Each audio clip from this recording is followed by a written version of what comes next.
Hello, कैसे हैं आप। मैं सजन शाह आशा करता हूं कि आप बिल्कुल स्वस्थ होंगे, अच्छे होंगे और अपनी पढ़ाई कर रहे होंगे। तो बच्चों, एक बार फिर से आपका स्टार्टअप स्टडी एकेडमी के यूट्यूब चैनल में बहुत बहुत स्वागत है। तो चलिए बच्चों, हम अपनी लर्निंग स्टार्ट करते हैं विथ स्टार्टअप स्टडी के साथ।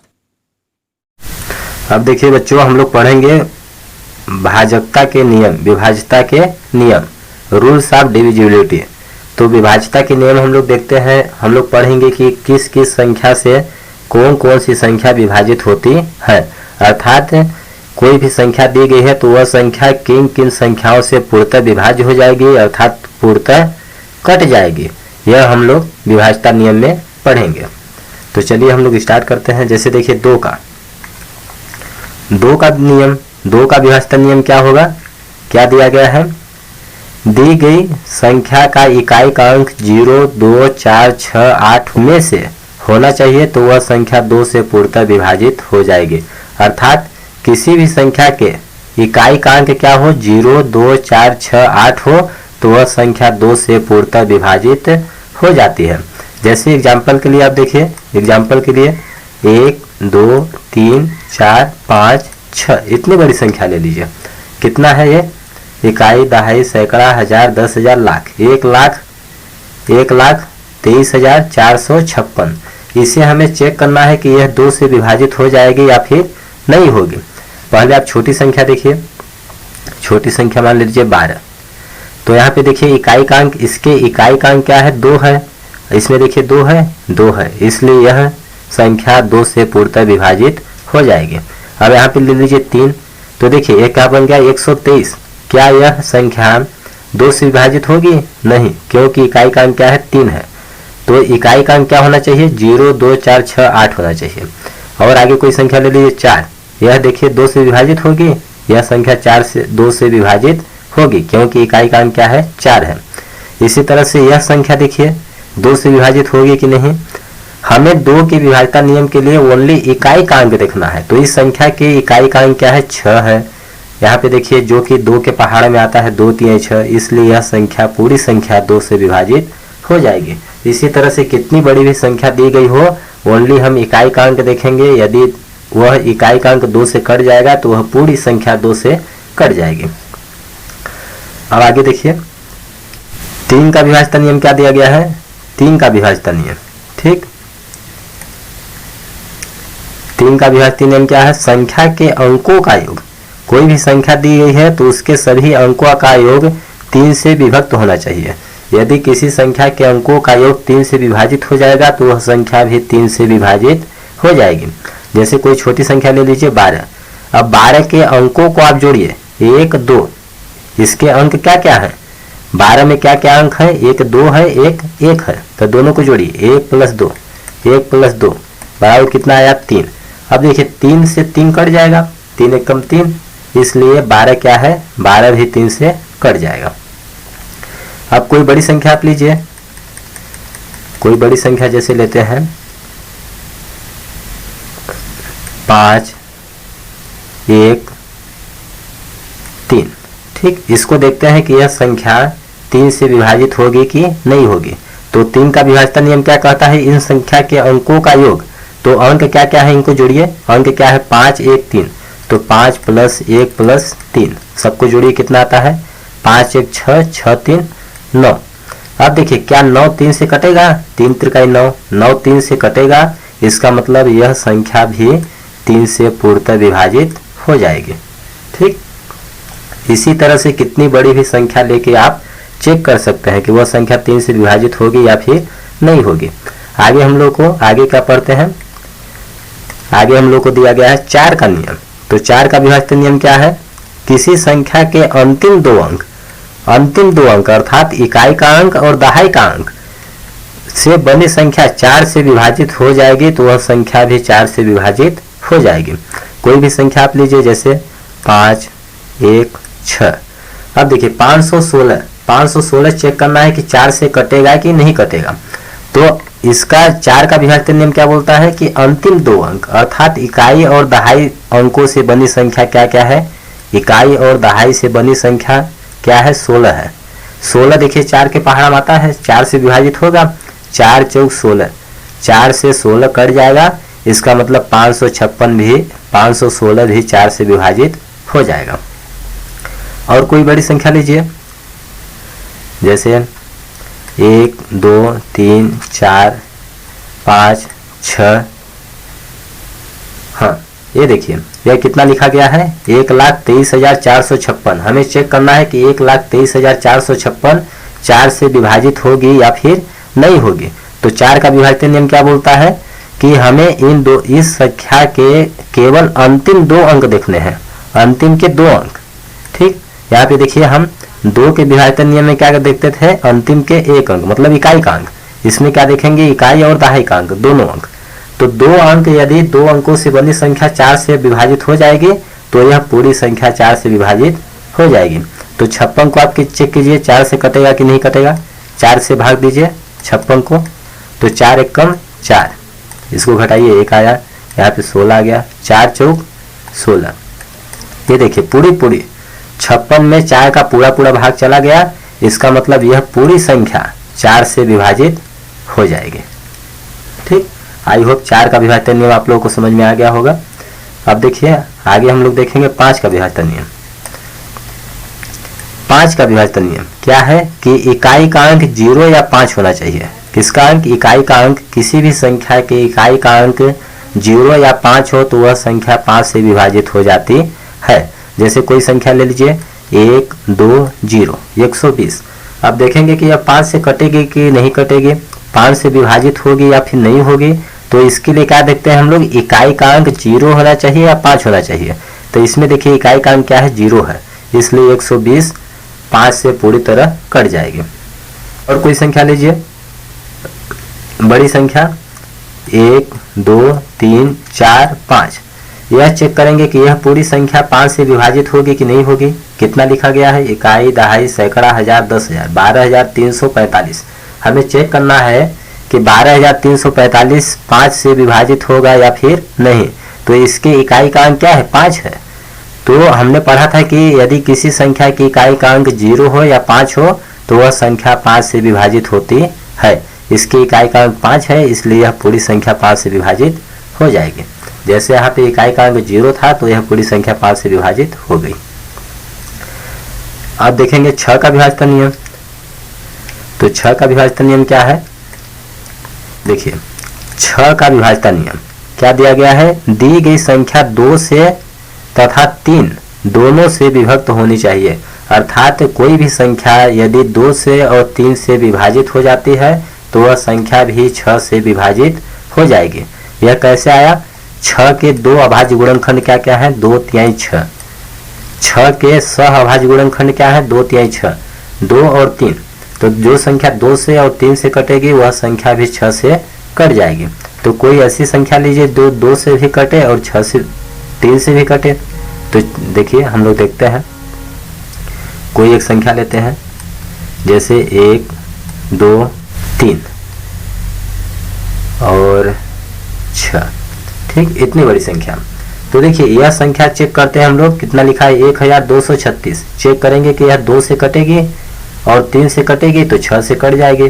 तो देखिए 2 का नियम क्या होता है, इकाई का अंक 0 2 4 6 8 होना चाहिए। तो इकाई का अंक 6 है, इसलिए यह संख्या 2 से कट जाएगी। अब 3 से विभाजन नियम, 3 का विभाजन नियम क्या होता है कि अंकों का योग 3 से विभक्त होना चाहिए। तो अंकों को जोड़िए, 1 + 2 3, 3 में 3 जोड़ेंगे 6, 6 में 6 जोड़ेंगे 12। कितना आ गया, इन सभी अंकों को जोड़ेंगे कितना आया, 12। अब 12 को जोड़िए, 1 और 2 कितना आ गया, 3 आ गया। इनके भी अंकों को जोड़ेंगे कितना आ गया, 3 आ गया। अब देखिए 3 से 3 कट जाएगा, अर्थात यह संख्या 2 से भी कटेगी 3 से भी कटेगी, इसका मतलब 6 से भी कट जाएगी। आई होप 6 का विभाजन नियम आपको समझ में आ गया होगा। इसी तरह से छोटी संख्या बड़ी संख्या आप चेक कर सकते हैं। जो संख्या 2 से और 3 से कटे वह संख्या 6 से भी कट जाएगी, विभाजित हो जाएगी। आगे हम लोग को क्या दिया गया है, आगे दिया गया है 8 का नियम। हम लोग चेक करेंगे कि कौन सी संख्या 8 से विभाजित हो जाएगी। यदि किसी संख्या के अंतिम 3 अंक से बनी संख्या 8 से विभाजित हो जाए तो वह संख्या 8 से विभाजित हो जाएगी।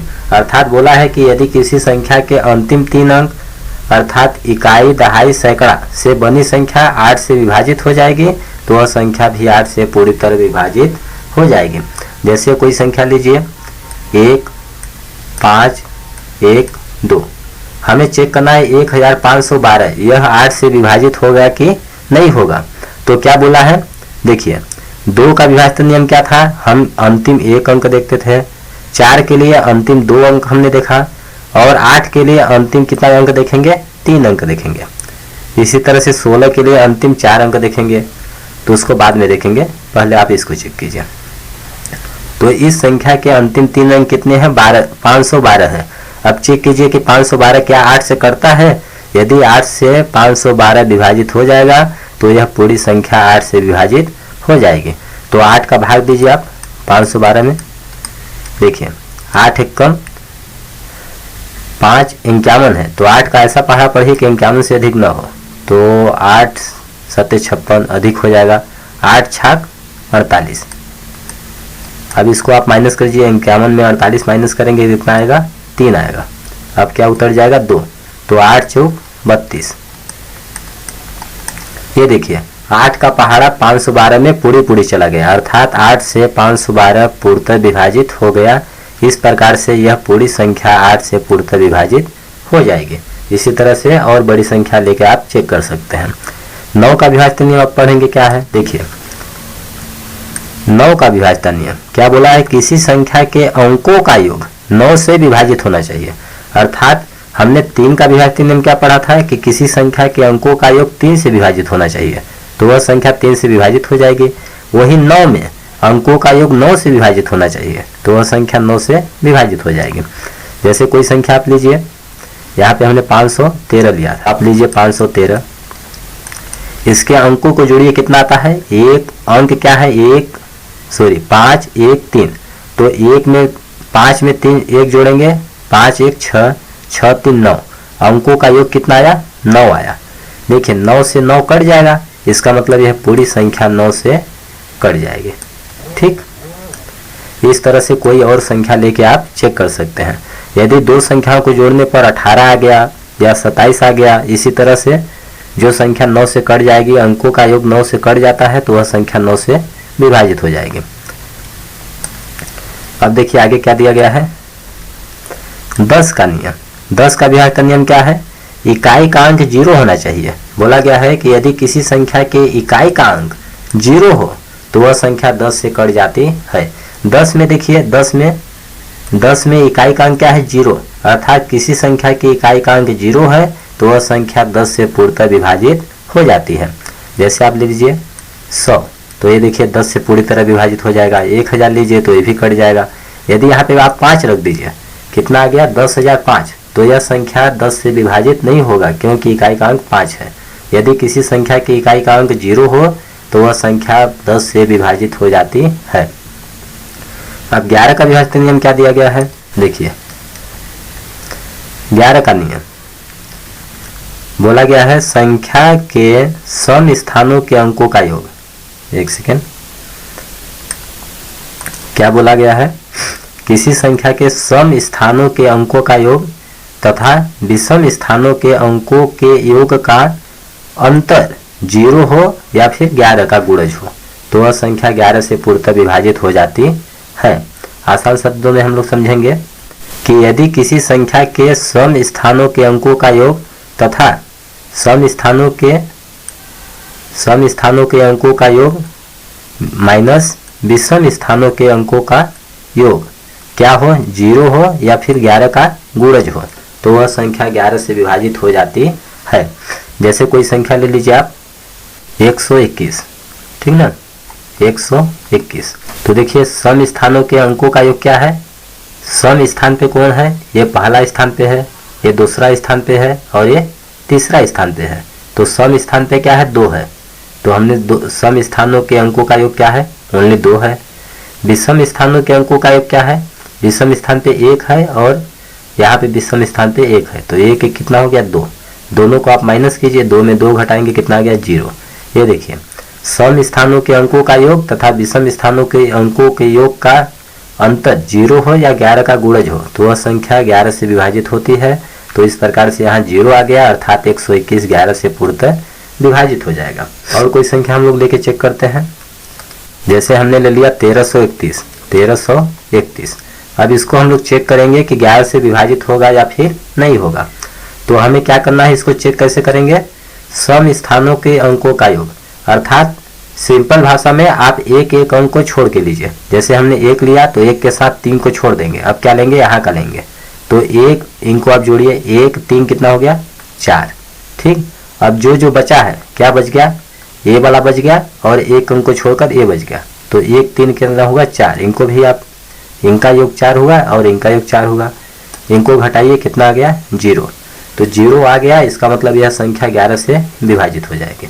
इस तरह से बड़ी संख्या लेके आप चेक कर सकते हैं। और एक संख्या बच गई 7। अब 7 का विभाजन नियम हम लोग पढ़ते हैं, क्या दिया गया है, यहाँ पे आ जाएगा 7। ठीक ना, 7 का विभाजन नियम हम लोग पढ़ते हैं। देखिए 7 का विभाजन नियम, 7 का नियम,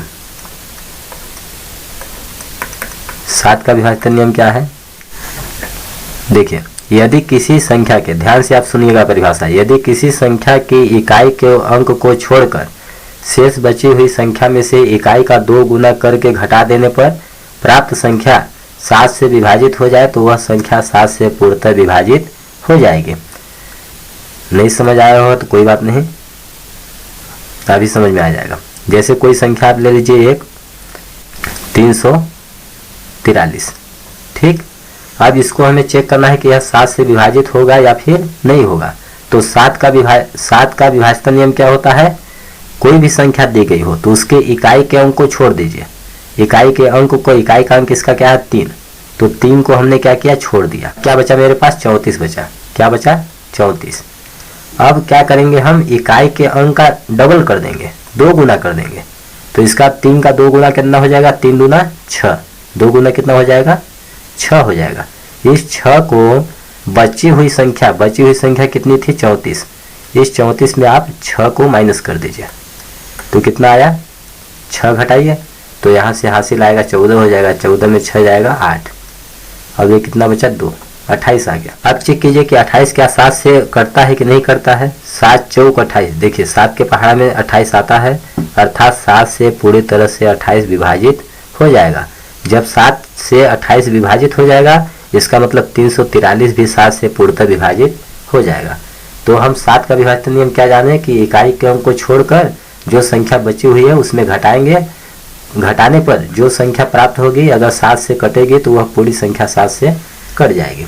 इसी तरह से यहाँ भी आपको अगर समझ नहीं आता है कि यह 7 से कटेगी कि नहीं कटेगी तो आगे भी इसी तरह से आप कर सकते हैं। ठीक, अगर बड़ी संख्या दी गई हो तो 7 का देखिए एक और विभाजन नियम क्या है, देखिए 7 का एक और विभाजन नियम, यदि कोई बड़ी संख्या दी गई हो तब हम कैसे चेक करेंगे कि 7 से यह विभाजित होगी या नहीं होगी। इस तरह से तो समय लगेगा हमें। तो देखिए कोई संख्या मान लीजिए, लिख लीजिए, हमने एक संख्या लिया है जो 7 से विभाजित होती है, उसे चेक करके हम दिखाएंगे कि 7 से विभाजित होती है या फिर नहीं होती है। तो क्या दिया है, 8 6 5 5 4 3। ये देखिए कितना लिखा है, इकाई, दहाई, सैकड़ा, हजार, 10,000, लाख। ये 8,65,543। इसे हमें चेक करना है कि 7 से विभाजित होगी या फिर नहीं होगी। तो 7 का एक और विभाजन नियम क्या है, इकाई के अंक को छोड़कर शेष बची हुई संख्या में इकाई का डबल करके घटाते जाइए जब तक कि वह संख्या छोटी प्राप्त न हो जाए। जब छोटी प्राप्त हो जाएगी तो हम चेक कर लेंगे कि 7 से विभाजित होगी या नहीं। अगर 7 से विभाजित होगी तो वह संख्या 7 से विभाजित हो जाएगी। अब यहाँ पे बड़ी संख्या दी गई है तो कैसे चेक करेंगे, देखिए तब 3 का जोड़ा बनाइए। आप किधर से, इकाई से बनाएंगे, इधर से। तो ये देखिए 3 अंक हो गए, इधर देखिए 3 अंक हो गए। ठीक, अब इनको दोनों को घटा दीजिए, बड़ी संख्या में छोटी संख्या। तो कितना है, 865। 865 में 543 घटाइए, माइनस कीजिए, कितना आएगा, 5 में 3 घटाएंगे 2 आएगा, 6 में 4 जाएगा 2, 8 में 5 घटाएंगे 3 आएगा। इस तरह से आ गया हमारा 322। अब 322 को इस नियम से आसानी से चेक कर सकते हैं। क्या करेंगे हम लोग, इकाई अंक को छोड़ दीजिए, कितना बचा, 32। अब इकाई का डबल कितना हो जाएगा, 2 दूना 4, घटाइए, 32 में 4 घटाएंगे कितना आएगा, 28। अब देखिए 28 क्या है, 7 से कटेगा, इसका मतलब 322 भी 7 से कटेगा। और यह बड़ी से बड़ी संख्या, यह पूरी संख्या 7 से कट जाएगी।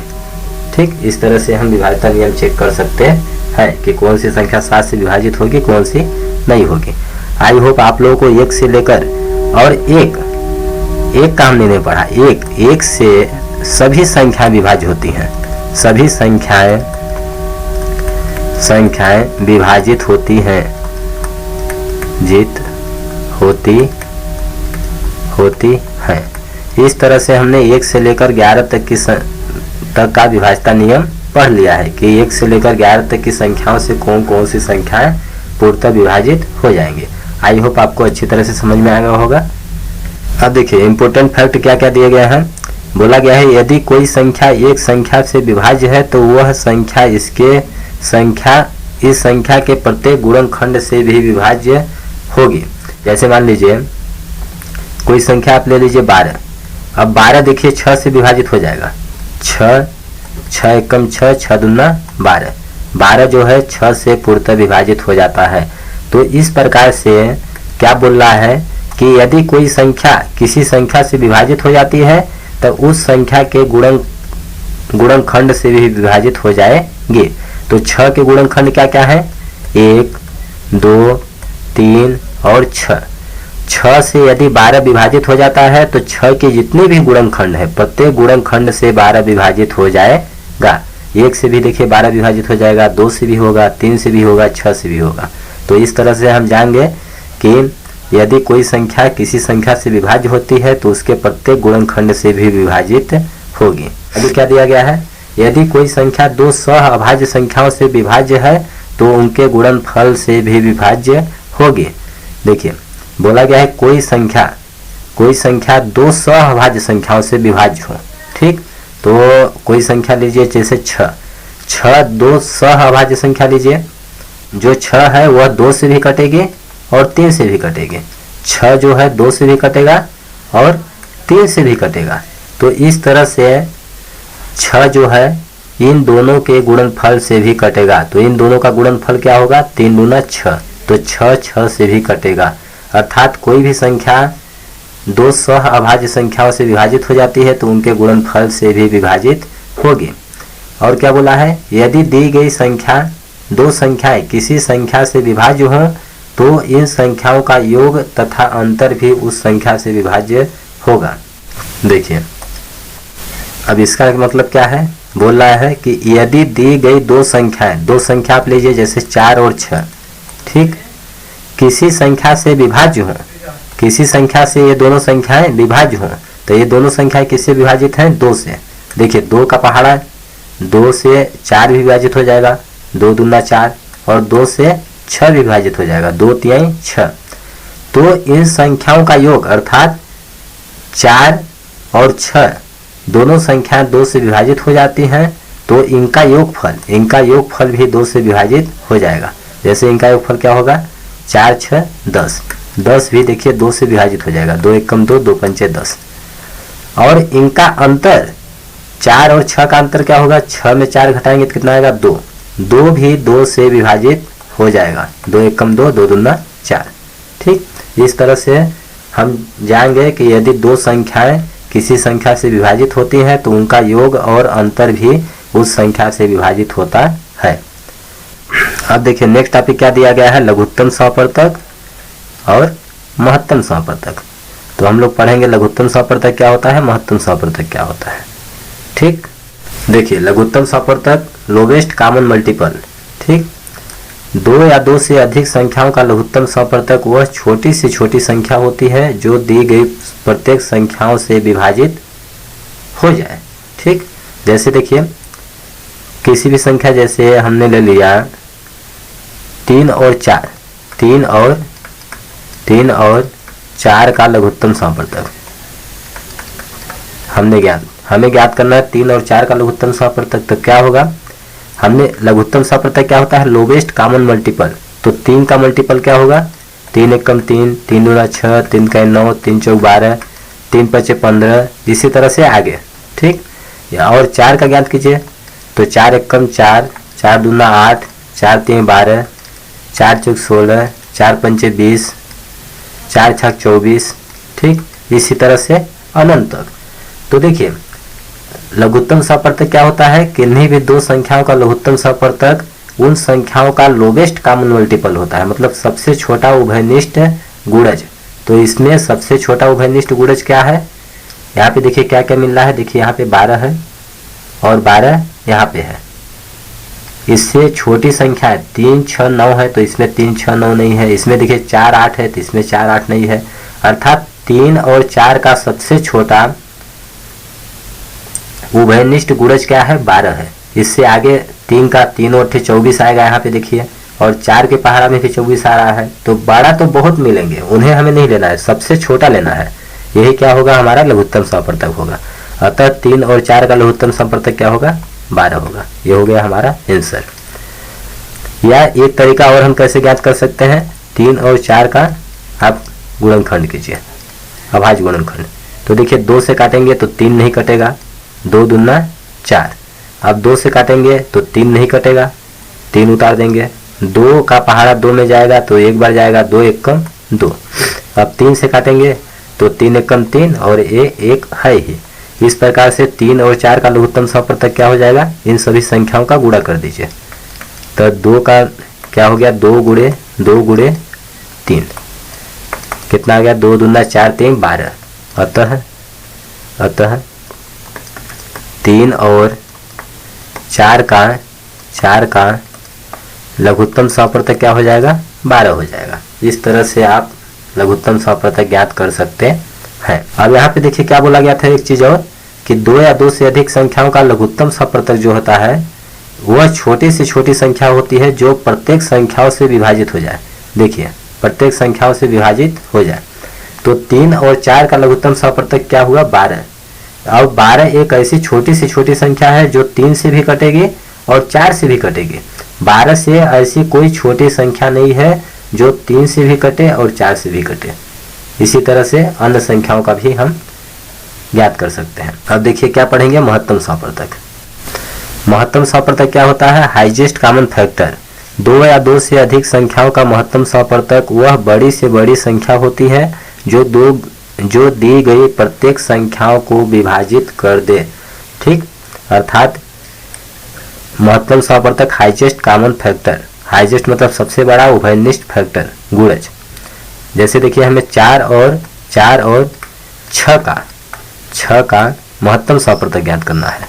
महत्तम सपर्तक तब कैसे ज्ञात करेंगे, देखिए 4 का आप फैक्टर निकालिए। 4 के गुणनखंड क्या होंगे, 4 किससे किससे विभाजित होगा, 1 से, 2 से और 4 से। इसी तरह से 6 का गुणनखंड क्या होगा, 1 2 3 और 6। तो इसमें सबसे बड़ा उभयनिष्ठ फैक्टर क्या है, गुणनखंड क्या है, देखिए सबसे छोटा तो 1 1 है। इसके अलावा क्या मिल रहा है, 2 2 मिल रहा है, 2 2। इसके 2 के अलावा देखिए हमें बड़ा से बड़ा यहाँ 1 1 मिल रहा है, 2 2 मिल रहा है और कोई भी संख्या नहीं मिल रही है। तो हमें क्या लेना है, इसमें हाईएस्ट कॉमन फैक्टर मतलब सबसे बड़ा उभयनिष्ठ लेना है। तो बड़ा क्या है, 2 है, 1 से बड़ा है। तो इस प्रकार से क्या होगा, 4 और 6 का महत्तम सपर्तक क्या हो जाएगा, 2 हो जाएगा। ये हो जाएगा हमारा आंसर। ठीक, और नियम दूसरा क्या है, आप 4 को आप काटिए, 2 दूना 4, 2 से कटेगा 1 आ जाएगा। इस तरह से 4 बराबर क्या हो गया, 2 गुणे 2, 2 दूना 4। अब 6 का निकालिए, 6 का अभाज्य गुणनखंड कीजिए। तो 2 से 2 तिहाई 6, 3 से काटेंगे तो 3 एकम 3। तो जब तक 1 आ जाता है इसके बाद हम रुक जाएंगे। इस प्रकार से 6 बराबर क्या आ गया, 6 बराबर क्या आ गया, 2 गुणे 3, 2 तिहाई 6। तो देखिए दोनों में कॉमन क्या है, दोनों में उभयनिष्ठ क्या है, 2 और 2, दोनों में मिल रहा है। तो क्या मिल रहा है, 2 और 2। तो इस प्रकार से 4 और 6 का महत्तम सपर्तक क्या हो जाएगा, 2। 4 और 6 का महत्तम सपर्तक क्या हो जाएगा, 2। एक और नियम क्या है, कैसे हम ज्ञात कर सकते हैं, जल्दी से 4 और 6 लीजिए। ठीक, तो इन दोनों संख्याओं का अभाज्य गुणनखंड तब तक निकालिए जब तक कि ये दोनों संख्याएं किसी एक संख्या से न कटे। तो जैसे 2 से काटिए तो 2 दूना 4, 2 तिहाई 6। 2 का पहाड़ा हमने 4, 2 दूना 4, 2 बार गया। अब यहाँ पे 6 है तो 2 तिहाई 6, 3 आ गया। अब देखिए 2 और 3 किसी एक संख्या से कटेंगे, 1 के अलावा। 2 से देखिए 1 कटेगा लेकिन ये नहीं कटेगा। 3 से देखिए काटेंगे तो 3 कट जाएगा, लेकिन 2 नहीं कटेगा, इसलिए क्या हो गया 4 और 6 का महत्तम सपवर्तक 2 होगा। अब यहीं पे हम रुक जाएंगे, क्योंकि अब 2 और 3 में उभयनिष्ठ कुछ भी नहीं है एक के अलावा। तो इस तरह से हम कह सकते हैं 4 और 6 का महत्तम सपवर्तक क्या होगा, 2 होगा। यह हो गया हमारा आंसर। तो आई होप आप लोगों को लघुत्तम और महत्तम सपवर्तक समझ में आ गया होगा। एक चीज और देखिए महत्तम सपवर्तक, महत्तम सपवर्तक, यहाँ संख्याएं और इधर लीजिए लघुत्तम समापवर्तक। ठीक,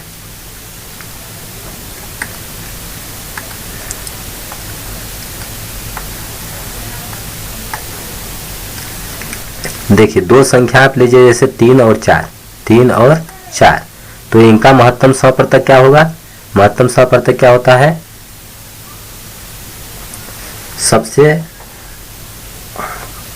सबसे बड़ा उभयनिष्ठ गुणनखंड। तो 3 और 4 का सबसे बड़ा उभयनिष्ठ गुणनखंड क्या होगा, 1। अर्थात जैसे 3 और 4 का ज्ञात कीजिए, 3 और 4 का, तो देखिए 3 और 4 किससे कटेंगे, दोनों 3 से काटेंगे तो 3 कटेगा, 4 नहीं कटेगा। 4 2 से कटेगा और 4 से कटेगा, 3 2 से नहीं कटेगा, तो इसका दोनों संख्याएं किससे कटेंगी, ओनली 1 से। इस प्रकार से 3 और 4 का गुणनखंड महत्तम सपवर्तक क्या होगा, 1। और लघुत्तम सपवर्तक 3 और 4 का लघुत्तम सपवर्तक क्या होगा, इसके सभी अभाज्य गुणनखंड लीजिए आप। 2 से काटेंगे तो ये नहीं कटेगा, 2 दूना 4, 2 से काटेंगे तो ये नहीं कटेगा, 2 1 कम 2। अब 3 से काटिए तो 3 1 कम 3 और 1 है ही। इस प्रकार से 3 और 4 का लघुत्तम सपवर्तक क्या होगा, 2 दूना 4, 4 3 12, कितना आएगा 12। अब देखिए आप यहाँ से क्या देखते हैं, देखिए आपको यहाँ से क्या समझ आया कि जो संख्याएं हैं वो महत्तम सपवर्तक से क्या होती हैं, बड़ी होती हैं। ठीक, संख्याओं का महत्तम सपवर्तक क्या होता है, उनसे छोटा होता है। संख्याओं का महत्तम सपवर्तक क्या होता है, उनसे छोटा होता है। महत्तम सपवर्तक से संख्याएं क्या होती हैं, बड़ी होती हैं। और संख्याओं का लघुत्तम सपवर्तक जो होता है वह संख्याओं से बड़ा होता है। ठीक, अर्थात महत्तम सपवर्तक जो होता है, महत्तम सपवर्तक से संख्याएं विभाजित होंगी। देखिए महत्तम सपवर्तक 1 है तो 1 से 3 भी विभाजित होगा, 1 से 4 भी विभाजित होगा। और संख्याओं से लघुत्तम सपवर्तक विभाजित होता है, संख्याओं से लघुत्तम सपवर्तक विभाजित होता है। इस तरह से महत्तम सपवर्तक से संख्याएं भी विभाजित हो जाएंगी। अब कोई बड़ी संख्या भी इसी तरह से आप लेके देख लीजिएगा। अर्थात हम कह सकते हैं कि महत्तम सपवर्तक, दो संख्याओं का महत्तम सपवर्तक उनसे छोटा होता है और संख्याओं का लघुत्तम सपवर्तक उनसे बड़ा होता है। और संख्याओं से लघुत्तम सपवर्तक कटता है और संख्याएं जो होती हैं महत्तम सपवर्तक से विभाजित होती हैं। और दो संख्याओं का महत्तम सपवर्तक जो होता है लघुत्तम सपवर्तक को पूर्णतः विभाजित कर देता है। और हम लोग क्या जानते हैं, देखिए लघुत्तम सपवर्तक गुणे महत्तम सपवर्तक बराबर क्या होता है, पहली संख्या गुणे दूसरी संख्या। ये इम्पोर्टेंट, ये फार्मूला है, इसको आप लोगों को याद रखना है कि लघुत्तम सपवर्तक गुणे महत्तम सपवर्तक बराबर होता है पहली संख्या गुणे दूसरी संख्या। ठीक, दूसरी संख्या। अगर आपको कोई बोल दे कि लघुत्तम सपवर्तक बराबर क्या होगा, लघुत्तम सपवर्तक बराबर, तो देखिए पहली संख्या गुणे दूसरी संख्या। और महत्तम सपवर्तक इधर क्या है, गुणा में है, तो इस साइड जाएगा तो क्या होगा, भाग में होगा, बटे महत्तम सपवर्तक। इस प्रकार से हम यहाँ से फार्मूला ज्ञात कर सकते हैं कि लघुत्तम सपवर्तक क्या होता है, लघुत्तम सपवर्तक बराबर महत्तम सपवर्तक पहली संख्या गुणे दूसरी संख्या बटे महत्तम सपवर्तक। और महत्तम सपवर्तक बराबर क्या हो जाएगा, महत्तम सपवर्तक बराबर क्या हो जाएगा, पहली संख्या गुणे दूसरी संख्या बटे, देखिए महत्तम सपवर्तक बराबर पहली संख्या गुणे दूसरी संख्या है और लघुत्तम सपवर्तक इधर गुणा में है, तो इस साइड जाएगा तो क्या होगा, भाग में होगा, बटे क्या हो जाएगा, लघुत्तम सपवर्तक। इसी तरह से कोई आपसे पूछ दे कि पहली संख्या बराबर क्या होगा, तो पहली संख्या बराबर लघुत्तम गुणे महत्तम, लघुत्तम सपवर्तक गुणे महत्तम सपवर्तक बटे दूसरी संख्या। दूसरी संख्या इधर पहली संख्या के गुणनफल में है तो इधर जाएगा तो क्या होगा, भाग में होगा। बटे में होगा। अब कोई पूछे तो दूसरी संख्या बराबर क्या होगा, तो दूसरी संख्या बराबर क्या हो जाएगा, लघुत्तम समवर्तक गुणे महत्तम समवर्तक बटे पहली संख्या। तो आई होप आप लोगों को इस तरह से लघुत्तम समवर्तक महत्तम समवर्तक अच्छी तरह से समझ में आ गया होगा। तो बच्चों, हमें उम्मीद है कि इस वीडियो के सभी टॉपिक्स क्वेश्चंस आपको अच्छी तरह समझ में आ गए होंगे। अगर यह वीडियो आपको पसंद आया है तो वीडियो को लाइक करिए, चैनल को सब्सक्राइब करिए, अपने फ्रेंड्स के साथ शेयर करिए, और अगर आपको कहीं पर कुछ समझ नहीं आ रहा है तो आप नीचे कमेंट बॉक्स में लिखकर हमें अवश्य बताएं, हम आपके डाउट का रिप्लाई अवश्य देंगे। धन्यवाद दोस्तों, जय हिंद जय भारत।